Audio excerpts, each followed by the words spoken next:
Providers are seeing a rise in people powering their homes with sunlight. The solar sellers who come knocking at your door claim it will save you money and add value to your home. But is it really worth the cost? Tonight, KRDO 13 investigator Sean Rice answers that question in this KRDO 13 Investigates special report, Power Play.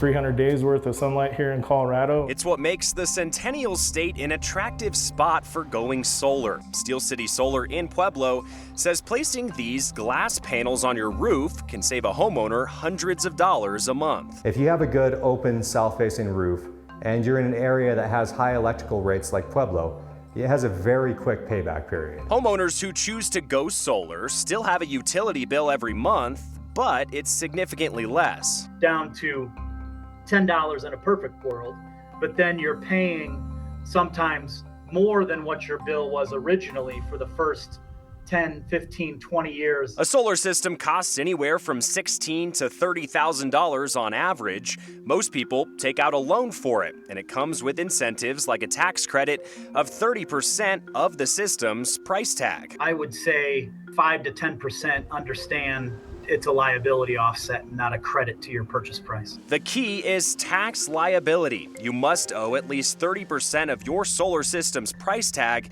in federal taxes to get the credit. This tax credit does not apply to people who choose to lease solar instead of buying it outright.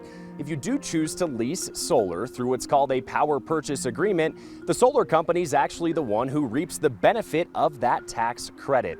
That's why experts recommend against leasing.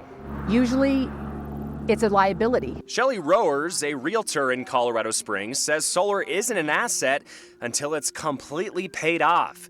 And if it isn't paid when you sell your home, it'll end up costing you money. Some solar panel mortgages, loans are not transferable, which means you either have to pay it off at closing, or your buyer has to figure out how to pay for that at closing. And that's kind of it's a negotiation. The common ground for realtors and solar companies is that only people who are living in their forever homes should consider it. If you're going to be in your home for 3 to 5 years, not a good idea. I would say we've got 80 installers that are active within our service territory, and probably 90% of those are from out of the area. Experts say going local allows for quicker installation, same-day repairs, and a lower likelihood of getting ripped off once a contract is signed. They can come fix your lights because they're the ones that put your lights in. Treat it as if you are going to buy a car, or if you're shopping for a home, right? And we have a verified list of reputable solar companies in southern Colorado right now on our website